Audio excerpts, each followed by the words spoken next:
Meet the Google-built Google Wi-Fi. These are innocuous, white-looking discs that are going to create what's called a mesh network, assuming you buy more than one, and Google's happy to sell you a 3-pack. What this mesh network is going to do is supposedly eliminate dead spots in your house. The idea is if you put these things strategically around your house, they'll create a network free of dead zones, and it's also going to let you bounce around from router to router, so as you move through your house, you're going to maintain a really strong connection and not worry about a degraded signal giving you degraded internet. So there's some interesting things about Google Wi-Fi. Here's the short review of it.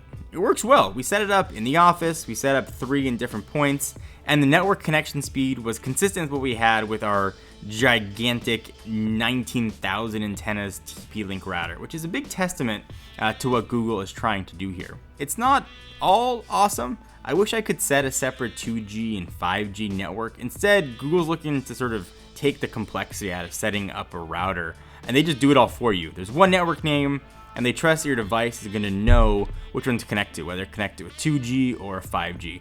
We run separate networks here in the office. I would have liked to have had that capability, or at least given me the option to set that up and choose if it's something that I wanted. And that's kind of the theme here. Google's trying to make things really easy for setting up a router. And they succeed incredibly. The app for setting this thing up can turn anyone into an expert network admin. So I mentioned earlier a mesh network. So if you've got a smaller home, like 1,500 square feet, for example, you can just use one of these things and you'll be fine.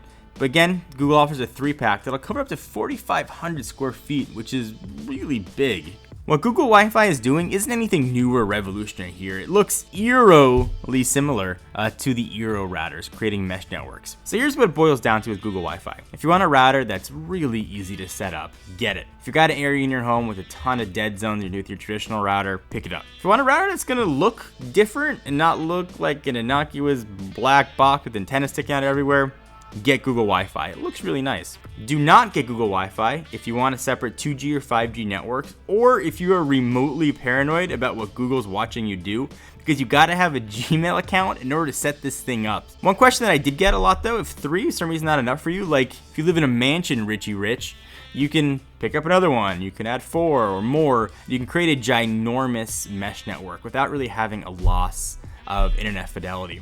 So what do you guys think? Google Wi-Fi? Thumbs up? You want to get one? You want to thumbs up this video? We certainly appreciate it. Leave in the comments down below something you picked up, you want to pick up, you're interested in. It works really well and it works as advertised, so I give Google credit. Until next time, I'm John Ranger from Techno Buffalo, and I'll talk to you guys in the next video. And now that you've got your brand new mesh network set up and rolling, what better way to enjoy it than to sit on the couch with some Animal Planet Go? Maybe you're a Project Grizzly or an Ocean Warriors person. Whatever Animal Planet show you want to watch, you can take it with you wherever you want to go with Animal Planet Go. We'll link to it down below.